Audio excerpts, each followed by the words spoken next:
يا إبراهيم، أريد منك موعظة من القلب إلى القلب. حاضر يا والدي. أيها الإخوة، أين حق الله في أعمالكم؟ نعم. يا أبناء العشرين، كم مات من أقرانكم فما تذكرتم؟ ويا أبناء الثلاثين، قد غركم شبابكم فعصيتم وما ندمتم؟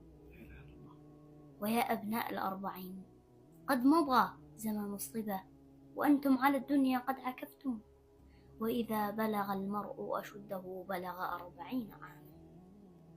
قال رب أوزعني أن أشكر نعمتك التي أنعمت علي وعلى والدي، وأن أعمل صالحا ترضاه، وأصلح لي في ذريتي إني تبت إليك وإني من المسلمين. ويا أبناء الخمسين، قد تنصفتم 100